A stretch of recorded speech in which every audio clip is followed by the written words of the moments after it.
In this lecture video, we finish up Module 3, and we're going to do so by looking at the relationship between hypothesis tests and confidence intervals. Now, in the hypothesis test given below, where the null hypothesis says that the mean of a population is equal to some pre-specified value, which notationally I'm going to represent by mu sub 0, versus the alternative hypothesis, which will again necessarily be the opposite of what is stated in the null, so it would be the statement that mu is not equal to that pre-specified value. The null hypothesis will be rejected at a significance level of alpha, if and only if the pre-specified value or the hypothesized value mu sub 0 is not contained in the 1 minus alpha times 100% confidence interval for mu. So this sets up a very interesting and useful relationship.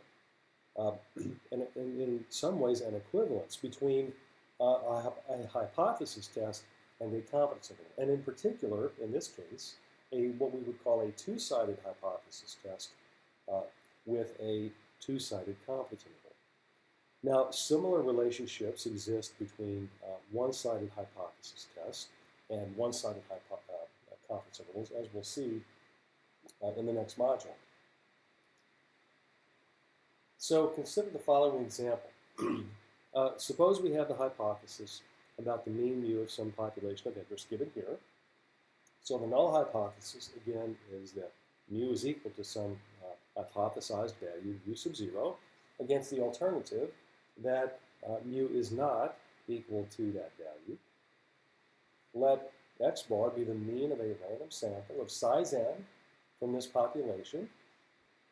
Now, assuming that the sample size is large enough for the central limit theorem to be applicable, x bar will be approximately normally distributed with mean mu and standard deviation sigma over the square root of n. In other words, for sufficiently large samples, the sample mean x bar will be approximately normally distributed with a mean equal to mu, which is the mean of the underlying population, whatever it happens to be, and a standard error equal to sigma over the square root of the sample size, where sigma is the standard deviation of the population that we're sampling from, and n is the sample size. Now, if the population we're sampling from is exactly normally distributed, then x bar will be exactly normally distributed. But in most cases in the real world, the population we're sampling from is not going to be exactly normally distributed, and so we have to rely on the central limit theorem, which again tells us that for sufficiently large samples, the sample mean is approximately normally distributed. So, having said that, x bar will vary about the population mean mu, whatever it happens to be. Furthermore, if the null hypothesis is true, in other words, if mu is equal to mu sub 0, then the value about which x bar will vary will be mu sub 0. In other words, the mean of the sampling distribution of x bar will be equal to the hypothesized value mu sub 0 if, in fact, the null hypothesis is true. And so under the null hypothesis, x bar will be approximately normally distributed with a mean equal to the hypothesized value mu sub 0 and a standard error of sigma over the square root of the sample size. So most of this is was on the previous slide, but the difference here, what we're saying here, the point we're making, if the null hypothesis is true, and we want to go back here, if the null hypothesis is true, then x bar will vary around mu sub 0, the hypothesized value. In that case, mu sub 0 will be the mean of the sampling distribution of the sample mean x bar. So if the null hypothesis is true, then x bar will vary around mu sub 0. Now, given that information, and in particular this information here, that x bar will be approximately normally distributed with a mean equal to mu sub 0 and a standard error given here, what values of x bar would be unusual or unlikely if the null hypothesis were true?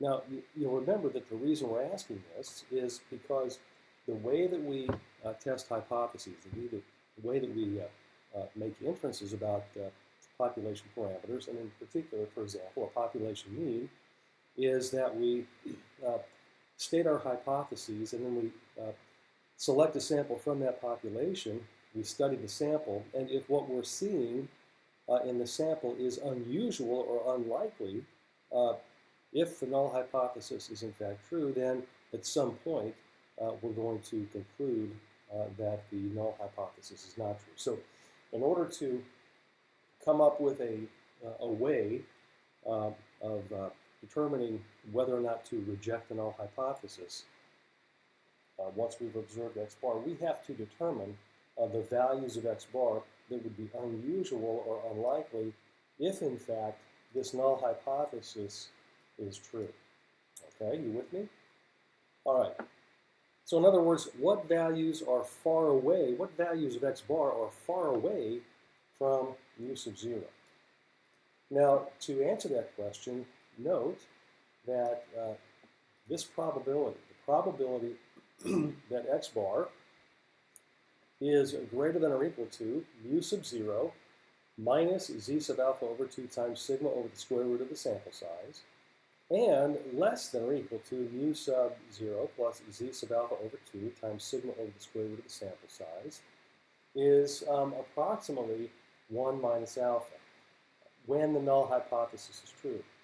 When the null hypothesis is true, the probability of this event is 1 minus alpha. And so that means that the probability that we get a hold of a sample that, for which x bar takes on a value between these two values, between these two endpoints, is approximately 1 minus alpha. And so you could very easily determine this by just standardizing everything inside the parentheses and using the standard normal table, or using the definition really of z sub alpha over 2. But here's a picture that I just drew showing this. Okay, and so if the null hypothesis is true, then this is the sampling distribution of x bar. It is centered at mu sub 0, and it has a standard error of sigma over the square root of the sample size.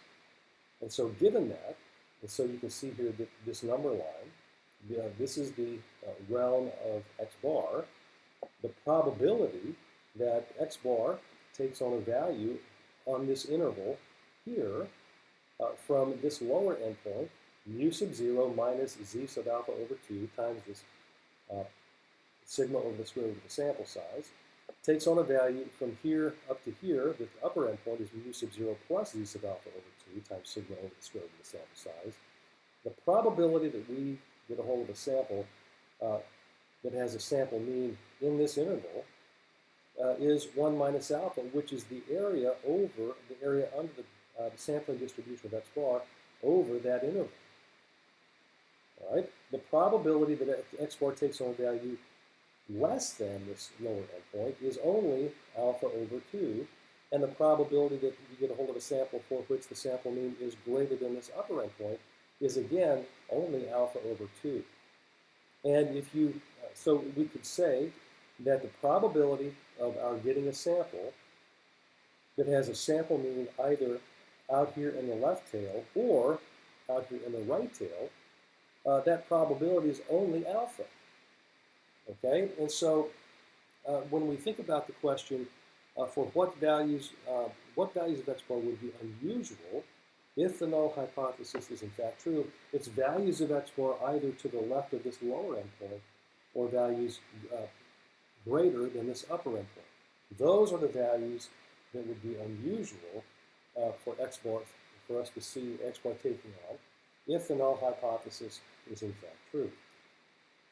All right, and so for example,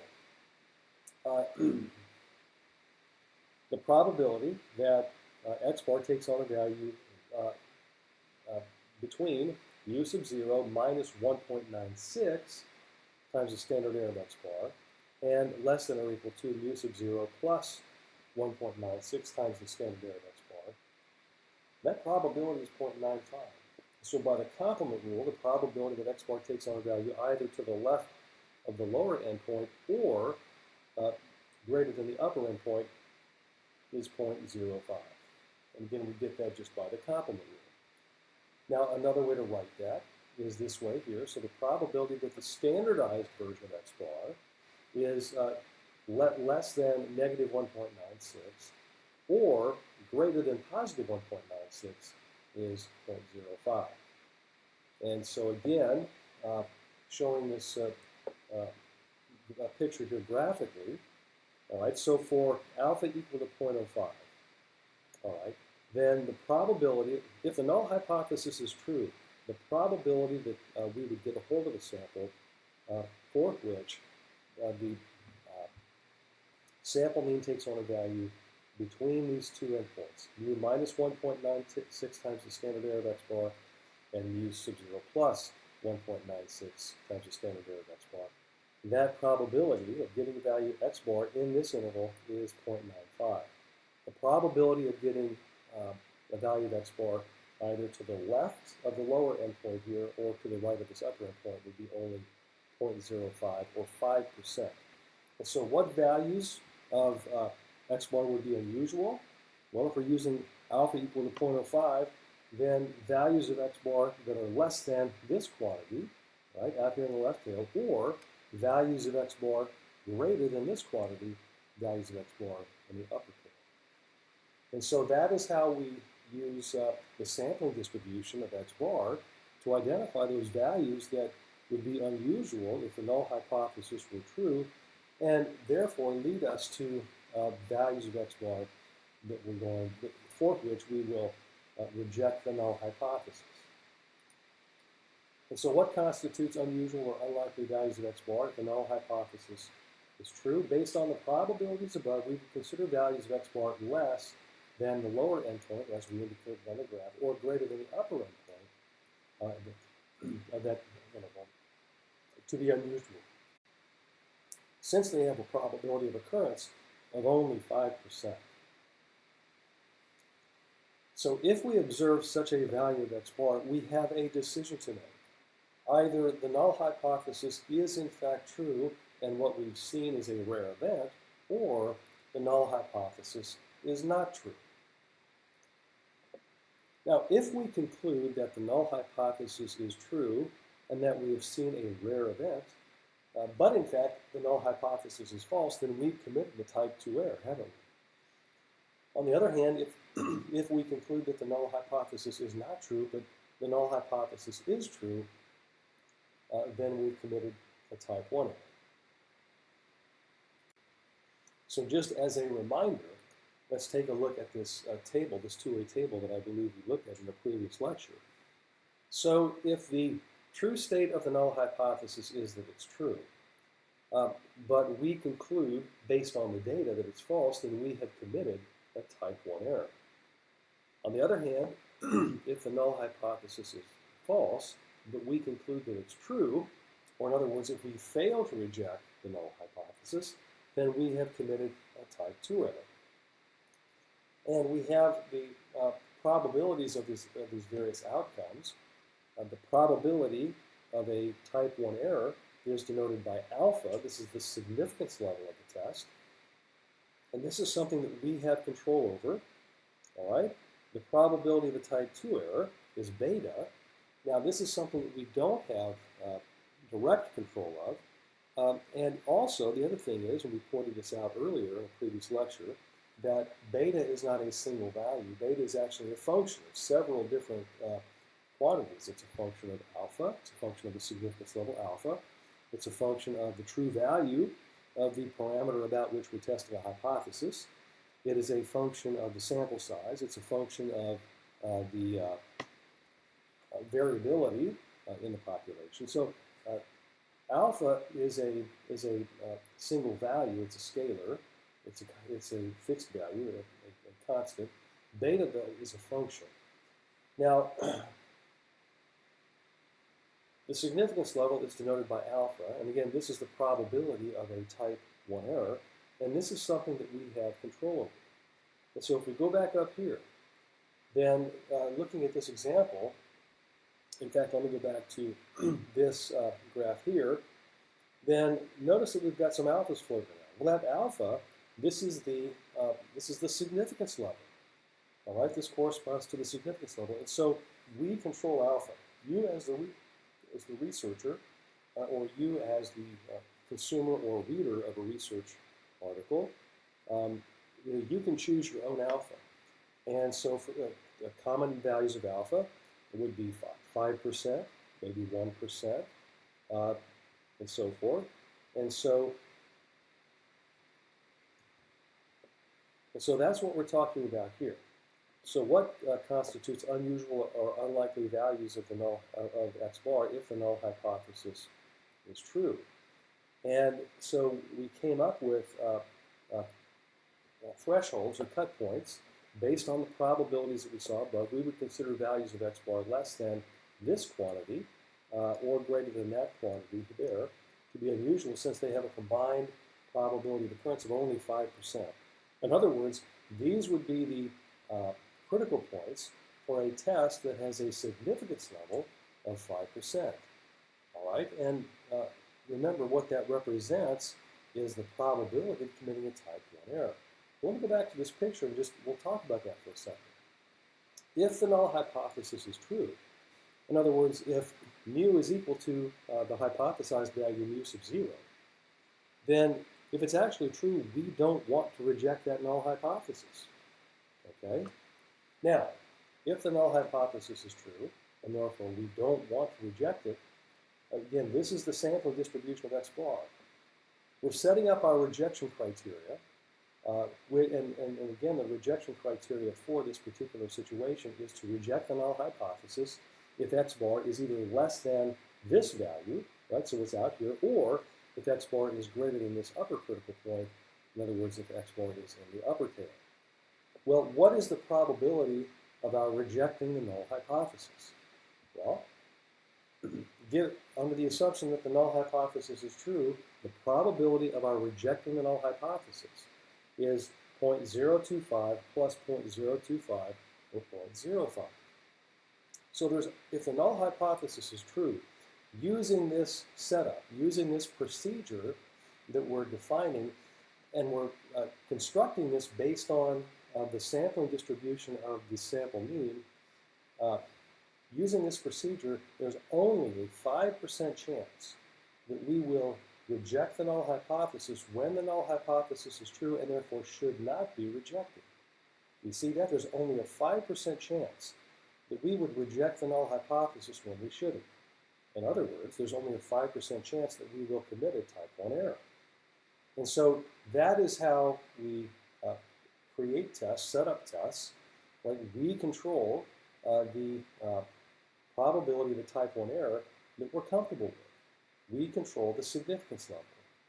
Now, maybe the application is such that a 5% probability for committing a type 1 error is too large.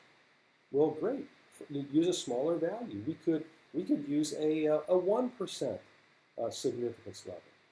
Okay, and so the critical points would change. Instead of using a z-value of 1.96, we would use a different value. Okay, so in fact, we would use a value of 2.33, and that would push those critical points out further from mu sub 0. So we would have to have more extreme values of X bar. Maybe even a 1% significance level is too large. Well, then fine, we could use even a smaller significance level. On the other hand, we need to keep in mind that this inverse relationship between alpha and beta. If we make alpha smaller, then we're making beta bigger. Right? Beta is the probability of a type 2 error. And so, we may have to take that into consideration as well. Maybe for a given situation, we need to make sure that beta is not too large. So perhaps instead of using a 5% significance level, perhaps it would be okay in a given situation to increase that significance level and use a significance level of 0.1. Raising that significance level from 0.05 to 0.1 would decrease beta, the probability of a type 2 error. So you see, we have control over the significance level that we use. And we have to take into consideration the impact, the effects of a type 1 error, the effects of a type 2 error, and balance the risk associated with each of those kinds of inferential errors. So that is how we set up a test like this. And so then we've seen this, okay, and so again, to finish this out and to kind of tie this example back into what we've talked about before in this module, these general definitions of quantities that are used in the context of a hypothesis test. So using the hypothesis testing terminology presented in previous slides, X bar is the test statistic of the test. The set of unusual or unlikely values of X bar, if in fact the null hypothesis were true, constitute the critical or the rejection region for the test. We conclude that the null hypothesis is false if we observe a value of X bar either less than mu sub 0 minus 1.96 times the standard error of X bar, or greater than the upper critical point, mu sub 0 plus 1.96 times sigma over the square root of the sample size. And the significance level of the test is 5%. The probability of concluding that the null hypothesis is false when in fact it's true. So this is this example, a very simple example, was just a general type of example illustrating the thought processes and the procedure that we used to come up with a hypothesis test. Again, we make a statement, a set of statements, a set of hypotheses involving the parameter of interest. We identify a test statistic. We use what we know about the sampling distribution of the test statistic to come up with, to identify values of that test statistic that would be unusual if the null hypothesis were in fact true. And that set of unusual values constitutes the critical region or the rejection region for the test. And we quantify the probability of a type 1 error by alpha, which is the significance level, which we choose and which really determines the set of, or the critical region for the test. And then we proceed from there. So that wraps up Module 3 on the general principles of inference. We're now going to move into Module 4 and look at various inference procedures, both hypothesis testing and confidence interval estimation, for a number of population parameters. And we're going to be doing that for a single population. In Module 5, we'll look at how to make inferences about parameters involving two populations, and in particular, we'll be looking at how to compare corresponding parameters when we have two populations.